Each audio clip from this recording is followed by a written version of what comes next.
네, 새벽기도 하신 성도님들 주님의 이름으로 환영하고 축복합니다. 오늘도 하나님이 부어주신 은혜가 차고 넘치시기를 소망합니다. 저희 함께 사도신경 하심으로 새벽기도로 나아가겠습니다. 전능하사 천지를 만드신 하나님 아버지를 내가 믿사오며 그 외아들 우리 주 예수 그리스도를 믿사오니 이는 성령으로 잉태하사 동정녀 마리아에게 나시고 본디오 빌라도에게 고난을 받으사 십자가에 못 박혀 죽으시고 장사한 지 사흘 만에 죽은 자 가운데서 다시 살아나시며 하늘에 오르사 전능하신 하나님 우편에 앉아 계시다가 저리로서 산자와 죽은 자를 심판하러 오시리라.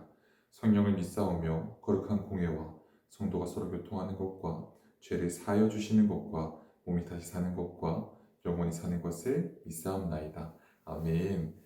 네, 오늘 저희가 함께 나누기 원하는 말씀은 예레미야 1장 1절부터 10절까지 말씀입니다.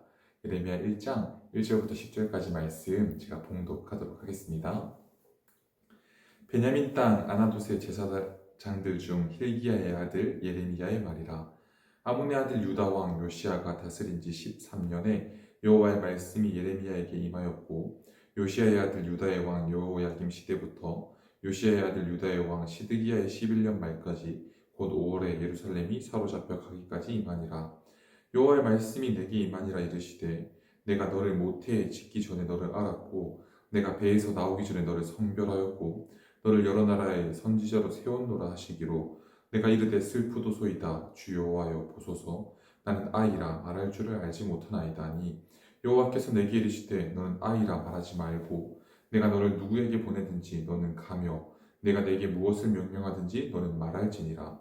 너는 그들 때문에 두려워하지 말라. 내가 너와 함께하여 너를 구원하리라. 나 여호와의 말이니라 하시고 여호와께서 그의 손을 내밀어 내 입에 대시며 여호와께서 내게 이르시되 보라 내가 내 말을 내 입에 두었노라.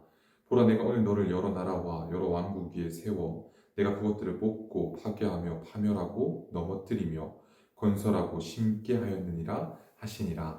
아멘. 네, 오늘부터 예레미야를 읽어 나아갑니다. 예레미야 사실 읽기가 막 쉬운 책은 아닙니다. 어떻게 연대기 순서로 적혀 있지도 않고요. 이제 글로 보았을 때 어떤 말을 하는지 이해하기도 조금 어렵기도 합니다. 하지만 우리 한 절 한 절 한번 볼 때 하나님 부어주시는 놀라운 은혜가 있는 시간들 되시기를 주님의 이름으로 축복합니다. 먼저는 예레미야에 대해서 이 예레미야서 배경에 대해서 조금 보고 넘어가기 원하는데요. 예레미야는 이제 유다가 멸망으로 치닫는 시대에 전달하고 싶지 않은 메시지를 전해야 하는 비운의 선지자였습니다. 그 메시지가 무엇이었냐면 나라가 멸망할 것이니 침략하는 바벨론에 항복하라 라는 메시지였습니다. 하나님께서 죄악된 유다를 심판하기로 작정하셨기 때문에 포로 생활은 피할 수 없다라는 것이지요. 이 전해야 하는 메시지 때문에 하나님과 갈등했고 전해야 하는 메시지와 갈등했고 백성들과 갈등했던 선지자가 바로 예레미야입니다. 그리고 나라의 운명을 생각하며 눈물이 마르지 않았기에 눈물의 선지자라는 별명을 가지고 있습니다. 이 예레미야는 유다의 요시야 왕 13년인 주전 627년부터 예루살렘이 망해 백성들이 포로로 잡혀가는 586년까지 40년 이상을 사역합니다. 이 당시 시대적 배경을 보면요. 신바벨론 제국이 건설되어집니다. 그리고 그 바벨론 제국이 아수르를 위협하기 시작합니다. 그리고 나선 이제 아수르가 무너지면서 이 신바벨론 제국이 패권을 쥐기 시작합니다. 바벨론 세력의 확장에 위협을 느낀 이집트 왕이요. 이제 북진하는 그 사이에 유다가 끼어 있습니다. 그래서 유다의 요시야 왕이 이집트 군대가 지나간 길을 막고 맞서 싸우다가 전사하게 됩니다. 이때부터 유다도 내리막길을 걷게 됩니다. 요시야 왕의 아들 여호아스는 이집트로 끌려가 죽고요. 그리고 이집트는 요시야 왕의 또 다른 아들인 엘리야김을 왕으로 앉힌 뒤에 여호야김으로 이름을 바꿉니다. 이런 일이 있은 뒤에 이제 갈그미스에서 이집트와 바벨론이 전쟁을 치르고요. 그리고 이집트가 패하게 되고 바벨론이 유다까지 침공하게 됩니다.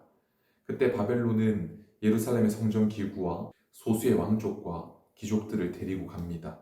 이때 이제 우리가 잘 아는 다니엘과 세 친구들도 이때 끌려갑니다. 그리고 나서 여호야김의 아들인 여호야긴이 왕이 되었을 때 바벨론은 다시 예루살렘을 2차로 침공합니다. 그때 느부갓네살 왕은 성전의 모든 보물과 왕국의 보물 그리고 사람들을 포로로 다 끌고 가고, 이때 우리가 잘 아는 선지자 에스겔도 함께 끌려가는 게 이때입니다. 이후 시드기야를 왕으로 세웠는데 그도 예레미야의 권고를 무시하고 친애굽 정책을 펼치다가 느부갓네살 왕에게 3차 침공을 당하게 되고요.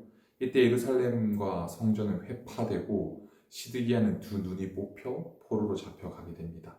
그러면서 유다라는 나라는 완전 망하게 됩니다. 이렇게 망하는 동안에 바벨론에 항복해야 한다고 외친 선지자가 예레미야였습니다. 특별하게는 이제 상징적 행동을 통해서 메시지를 전달하게 됐던 선지자가 예레미야입니다. 이런 배경을 가지고요, 이 예레미야서를 한 절 한 절 함께 읽어 나아가기 원합니다. 1에서 2절입니다. 베냐민 땅 아나돗의 제사장들 중 hil기야의 아들 예레미야의 말이라. 아몬의 아들 유다왕 요시야가 다스린 지 13년에 여호와의 말씀이 예레미야에게 임하였고, 이때 당시는 예루살렘이 중심이었습니다. 그런데 예루살렘이 아닌 하나님은 변두리 베냐민에 있는 예레미야를 부르십니다. 어디라도 상관없습니다. 하나님은 하나님께 마음이 합한 자를 찾으십니다. 요즘 그렇게 이야기들 많이 하더라고요. 금수저, 은수저라고 하더라고요. 이렇게 얘기를 하더라고요. 그래서 아이들이 저한테는 목사님은 그 흙수저도 아니고 수저가 없다고 손으로 드셔야 한다고 이렇게 이야기하던데, 우리는 금수저, 은수저, 흙수저 아니면 손으로 먹어야 되는 그런 것들도 아니고요. 우리는 하나님 수저를 가지고 태어난 자들입니다. 변두리면 어떻습니까? 중심이 아니어도 상관없습니다. 하나님께 붙들려 있는 은혜 누리시기를 주님의 이름으로 축복합니다. 3절입니다. 요시야의 아들 유다의 왕 여호야김 시대부터 요시야의 아들 유다의 왕 시드기야의 11년 말까지 곧 5월에 예루살렘이 사로잡혀 가기까지 이만이라. 위에서 나누었던 것처럼요, 이때는 이제 나라가 너무 어렵고 어두운 시대였습니다. 유다가 바벨론에 의해 멸망하는 그때 하나님은 당신의 백성들을 그냥 두지 않으시고 하나님의 말씀을 허락하십니다. 근데 전해야 하는 말씀이 무엇입니까? 유다가 멸망한다는 것이었습니다. 예레미야가 얼마나 난처했을까요? 우리도 마찬가지입니다. 우리의 기도의 응답이, 아니면 우리에게 하나님이 말씀하시는 것이 어쩌면 우리의 입맛에 맞지 않을지도 모릅니다. 하지만 하나님의 말씀이 우리를 통해서 나타남으로 우리가 아니라 하나님이 영광 받으시는 삶으로 살아가게 되시기를 주님의 이름으로 축복합니다. 그때 4에서 5절입니다. 여호와의 말씀이 내게 임하니라 이르시되 내가 너를 모태에 짓기 전에 너를 알았고 내가 배에서 나오기 전에 너를 선별하였고 너를 여러 나라의 선지자로 세웠노라 하시기로. 하나님은 머리털까지 다 세신다 말씀하십니다. 우리가 태에 있기 전에 알고 계셨다 말합니다.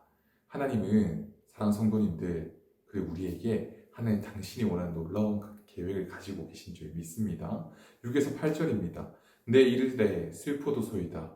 주 여호와여 보소서. 나는 아이라 말할 줄을 알지 못하나이다 하니 여호와께서 내게 이르시되 너는 아이라 말하지 말고 내가 너를 누구에게 보내든지 너는 가며 내가 내게 무엇을 명령하든지 너는 말할지니라. 너는 그들 때문에 두려워하지 말라. 내가 너와 함께하여 너를 구원하리라. 나 여호와의 말이니라 하시고. 하나님께서 예레미야를 선지자로 기름 부으시고 구별해 놓으셨다라고 말하였지만 그는 아이와 같아서 나는 말할 수 없습니다 라고 거절합니다. 그러나 하나님은 예레미야의 입에 손을 대시며 자신의 말을 그의 입에 넣어주시겠다고 약속하십니다. 선지자는 자신의 생각을 전하는 것이 아니라 하나님의 생각을 전언해야 합니다. 우리도 마찬가지입니다. 태어나고 싶다고 정해서 태어나신 분 있으십니까? 남자로, 아니면 난 여자로 태어나야겠다라고 생각하고 태어나신 분 있으실까요? 우리는 어느 집에서 태어나야겠다, 남자로 여자로 태어나야겠다 골라서 택해서 태어나온 사람이 없습니다. 태중에서부터 하나님의 은혜로 지금까지 살아왔습니다. 오늘 눈을 감고 내일 눈을 뜨는 게 당연한 듯 살았지만 당연하지 않습니다. 하나님의 은혜로 우리가 오늘을 살았고 그리고 또 하루를 하나님의 은혜로 살아가게 될 것입니다. 그렇다면 우리가 해야 할 것은요, 하나님, 내 삶이 그냥 나 하나 살아가는 것도 어렵습니다. 하나님, 저 못하겠습니다가 아니라 예레미야의 입에 손을 대어 말씀을 넣어주신 것처럼 하나님이 원하시는 말을 우리 삶 가운데 뱉으며 살아가야 하고 하나님이 원하시는 그 삶의 모습대로 살아가야 합니다. 그럴 때 우리를 통해서 하나님께서 기뻐하시고 우리를 통해서 하나님께서 영광 받으실 줄 믿습니다. 우리 그렇게 하나님이 기뻐하시는 말로 그 삶으로 살아내기를 소망합니다. 9에서 10절입니다.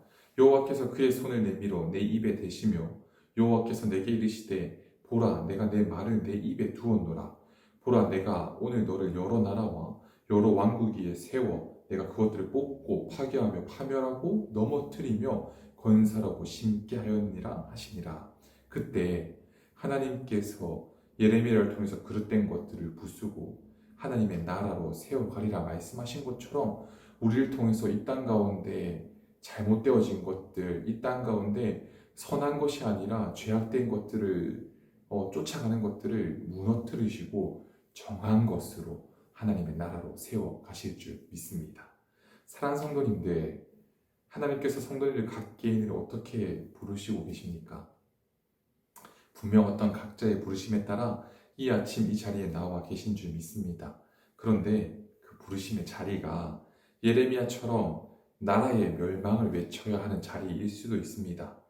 그리고 어쩌면 진짜 나는 어린아이 같아서 하나님 지금 내 삶이 너무나 힘들고 어려워서 내가 능력이 없어서 못하겠습니다라는 순간이실 수도 있습니다. 하지만 우리 빨리 엎드려져서요 하나님께 아멘으로 순종하기 원합니다. 그래서 하나님이 세우신 그곳에서 말씀에 순종함으로 하나님의 나라를 확장하며 하나님의 기뻐하시는 모습으로 살아가는 우리 성도님들 되시기를 주님의 이름으로 축복합니다. 제가 잠깐 기도하겠습니다. 사랑하는 예수님, 지금도 살아계시고 우리 함께 하신 주님 감사합니다.